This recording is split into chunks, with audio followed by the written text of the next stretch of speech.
Srp, Ivanka Glogović-Klarić.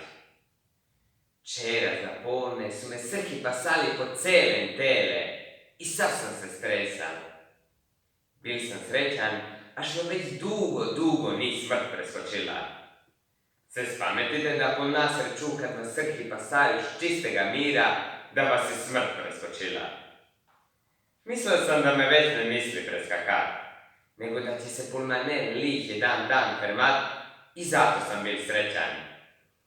Zajedno mi je to dalo voju da napiše neš i za tu staru slavensku besedu, ka se rabiva knježevne zaike. Srh povjetarca, al pak vjetra srh. Naćemo iva pjesma kje nisu pisane na čakavšine, ma nećemo naći da brži zovu srh.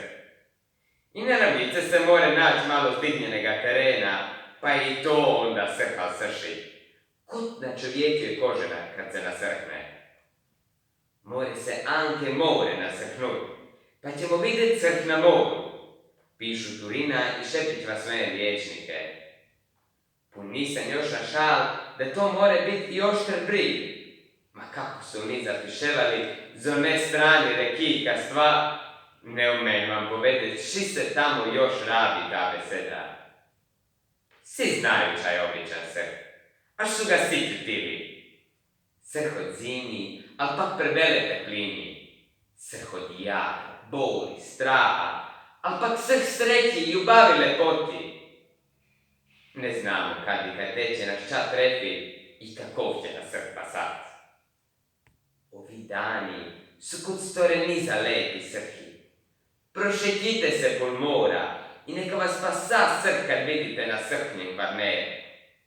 Zaljubite se i neka vas srh od glavi do peti dobro strese.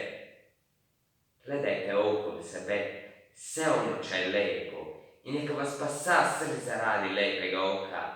Neke melodije s klavira, ki kot da sam so opet za škure ne poneštri.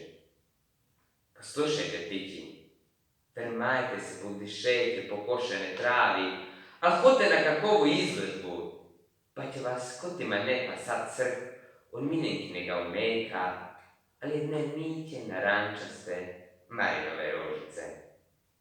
A pa ne vas čeka srh cvatutja lipi, kroz ko namiguje pun mesec.